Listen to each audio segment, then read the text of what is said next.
وأن تصبروا خير لكم والله غفور رحيم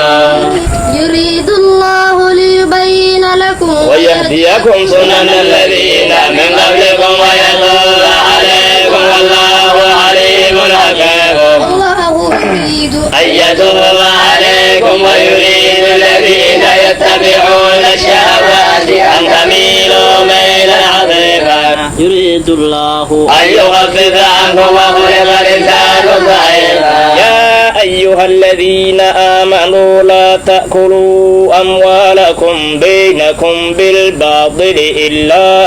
أن تكون تجارة عن تراض منكم وإن الله كان بكم رحيما ومن يفعل ذلك عدوانا وظلما فسوف نسليه نارا وكان ذلك على الله يسيرا تجتنبوا كبائر ما تنهون عنه نكفر عنكم سيئاتكم وندخلكم